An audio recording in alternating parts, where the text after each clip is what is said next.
Darato Arata ni mkimbizi toka Ethiopia aliyekuja hapa nchini kujitafutia angaa maisha afueni na kutoroka vita vya mara kwa mara kwao. Maisha ya Ethiopia sio mzuri sana. Juu sisi ni watu ya risafu. Hakuna chakula, hakuna pesa. Na tena ni vita. Saa yote kukimbia. Kwa sababu hakuna yani mzuri. Je, alifikaje hapa nchini? Nililipa lori kitu kidogo kwa sababu nimepata mtu, nikaomba kaambia sina pesa ya kutosha nisaidie, nataka kufika Nairobi. Sasa hiyo lori anabeba maharage. Bila anabeba maharage kaambia tafadhali nisaidie kwa sababu sina pesa ya kutosha, nataka nifike Nairobi. Iko pesa kidogo kwa mkono, siku hiyo nauzanga makaa. Sasa bila nauzanga makaa hiyo pesa nilisanya. Nikakuja kama nimefika hapa Nairobi Moyale kama na iko na 3,000. Siku hiyo hata 500 napanda nayo lori. Sasa nikaambia iko na watoto nisaidie. Kaambia mwenye anabebesha hiyo lori, anabeba hiyo maharage, akaniambia lipa tu 300 ya hiyo tani boy ya juu na bora watoto akule afike. Tukakula tukafika hapa Thika, tukalala Thika. Lori akatoa maharage yake huko, kesho yake tukafika hapo. Kufika Darato alifika, shida ikawa ni kupata kibarua. Nilianza maisha kwa shida, nikapata msichana mwingine ya kwetu hapo. Hiyo msichana iko kwake, yani alikomboa kwake. Nikaambia sasa mimi sina bahali ya kulala, unisaidie nilale na watoto na sijui hata bahali naenda. Msichana akaniambia yani jumba yangu ni kidogo, sasa mimi na mzee, sasa utalala wapi? Kaambia sasa nitalala nje, sina bahali ya kuenda. Msichana akaanza kukataa, nikakaa hapa nje kwa mlango yake tu kwa sababu sijui bahali naenda. Mzee yake akatoka kazi akaambia wacha tu alale kwa sababu tuwezi fukuza nje, atafute kibarua. Sasa akalala huko karibu wiki moja, wiki mbili nikalala huko. Nikaanza kutafuta kufulia watu nguo. Sasa akaambia kuliko nikae kuna watoto nitafutie kazi ya kufua. Nikatafutiwa kazi ya kufua, nikafuafua.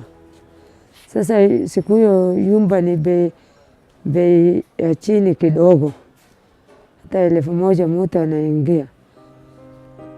Nikaingia, nikakomboa, akanitafutia nyumba ingine kadogo ni 1,000.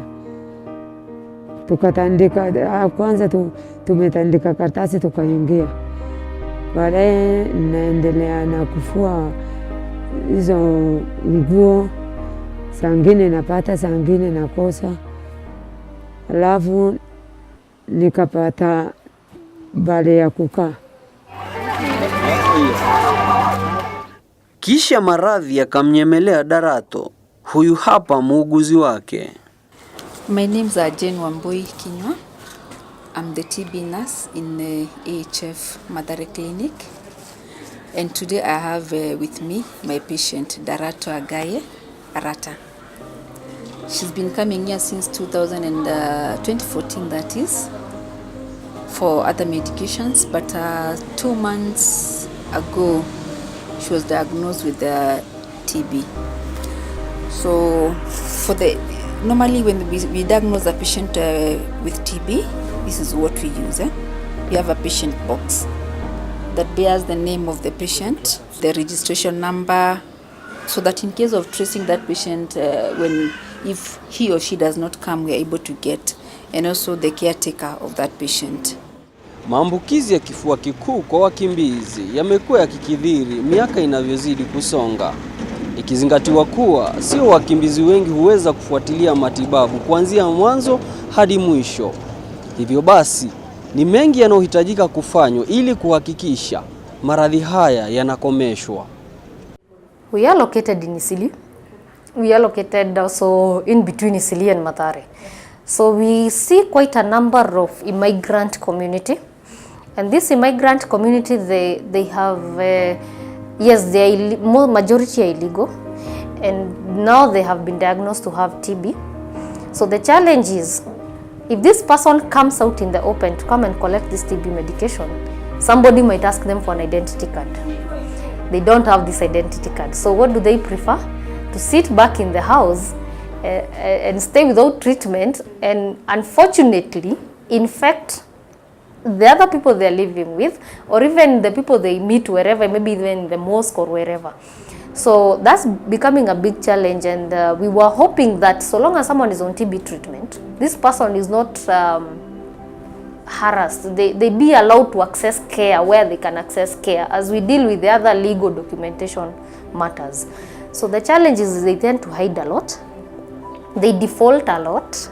Yes, and now with the defaulting cases, again, tracking them also becomes a challenge, because they don't want to disclose where they stay. They are probably housed by a relative who is also probably an illegal immigrant, so they don't want to expose that relative and where they stay. So even doing a home visit or door-to-door visit or tracking them down becomes really challenging. And most of them don't even have telephone numbers, because they cannot register their lines without IDs. So it becomes a whole challenge getting these people to complete the 6 months or 8 months treatment, depending on what treatment they are on. Ni wazi kuwa wakimbizi wengi kupona kifua kikuu hutegemea bahati ya mtu. Basi kwa Darato, kupona kwake pia kutategemea kama atafanikiwa kujificha hapa nchini hadi amalize matibabu. Mimi vile nilikakaa, sasa nimejua kila mahali, nikaanza kuuza mboga na kitu kama maharage, githeri, kitu kama hiyo, napikanga na kuni. Sasa hiyo moshi ya hizo kuni, kwa sababu ni mingi, kwa sababu napikanga kila siku na kuni, moshi ya hiyo kuni ndo ameniletea hiyo mgonjwa ya TB. Na alafu hizo mgonjwa vile nimepata sijajua, na kuoa sana. Nimekaa kama miezi 2 kwa nyumba. Kaambiwa watu wakasema, huyu mama anakohoa sana, hiyo kikosi. Sasa watu anaanza kuniogopa. Sasa nikasema, sasa Mungu yangu, watoto yangu hana baba, na mimi mwenyewe ndo kwa baba, sina mtu ya kunisaidia, sasa nitafanya aje? Kaambia watu wakasema, enda pima TB. Kauliza, unapima wapi? Greenhouse, enda upime hapo. Sasa nikakuja hapa nikapima, nikaambiwa ni TB. Sasa vile nimeambiwa ni TB, na nilikuja hapa nikatumia dawa. Vile natumia dawa, sina mtu ya kunisaidia, dawa na meza hivyo. Saa ngine dawa karibu hata niue, saa ngine dawa nakosa nguvu, nasikia hata sina, yani kumeza dawa, kwa sababu sharia ni nataka na imeze dawa, lakini sina chakula. Wakati kwanza nilikuja hapa, kaambia hiyo hospitali iko na saidizi, unaweza pata saidizi na kwa hospitali. Sasa vile nilikuja, saidizi nilipata ni ya dawa, na hakuna saidizi ingine napata, kwa sababu hizo dawa ananiweza saa ngine hata siamukangi kwa kitanda.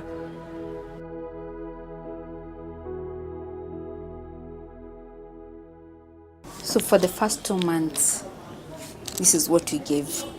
and we give 3 tablets depending on the weight, or 4 tablets, but mostly is between 3 to 4 tablets. So for her, like in her case, we were giving her 3 tablets. And then after 2 months of taking the sputum, of which we do in this card, then we switch to what we call the continuation phase. This is the intensive phase, and in the continuation phase, this is what we give.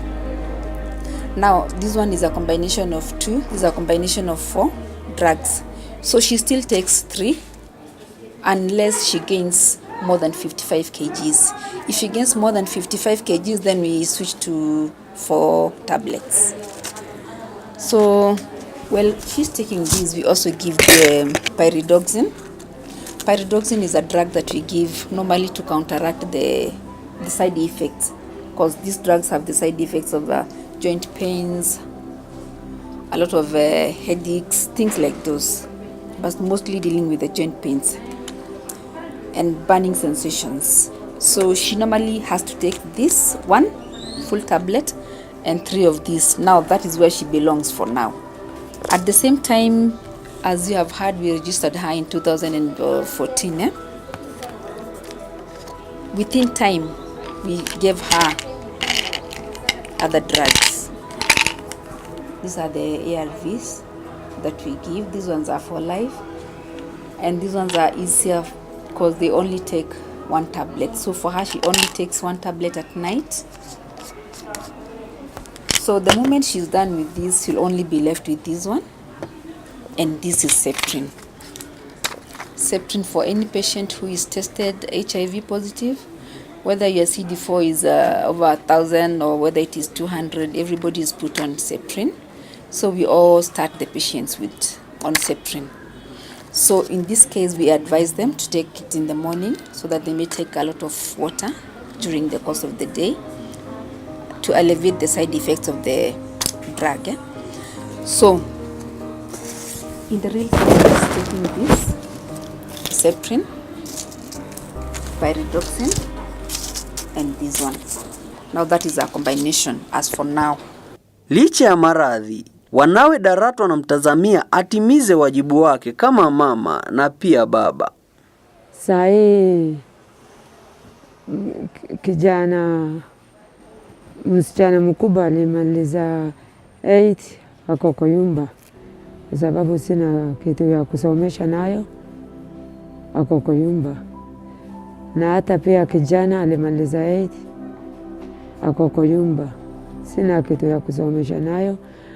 Msichana mtoto siku hiyo mdogo ya mwaka 1, sai ako class 6. Maisha kwa Darato kama wakimbizi wengine ni magumu. Hali yake ikizidi kuwa mbaya zaidi kwa kuwa hawezi kujifanyia lolote tena kwa maradhi. Maisha kwake na wanawe ni kifuu kitupu.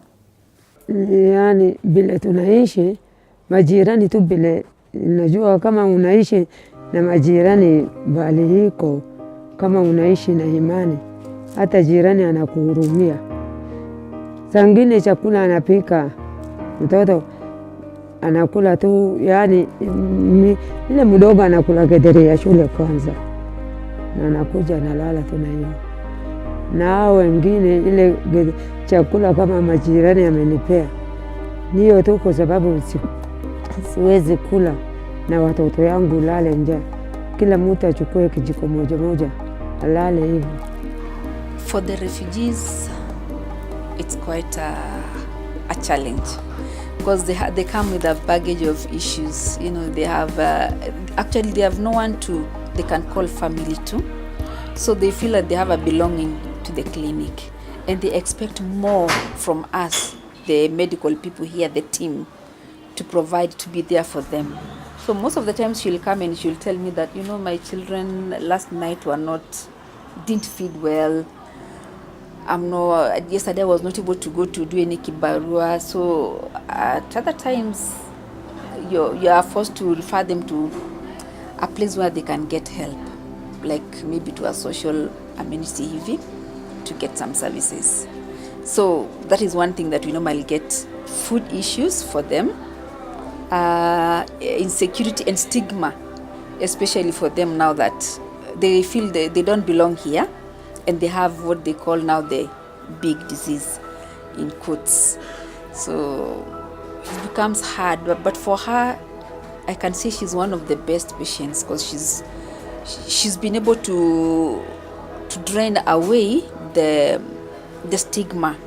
She's been positive, because she says that since she lost her husband to the war in Ethiopia, she has one goal, to live for her children. Yeah, and actually she talks more often of her children and says she'd want to be strong and then get a kibarua and be able to maintain the 3 children that she has. Ni maisha ya maradhi na uchochole, maisha ambayo hayatamaniki, maisha ambayo anaishi kila uchao Darato na wanawe, maisha ambayo wakimbizi wengi Afrika wanaishi. David Madheri ndilo jina langu, na hapa natua.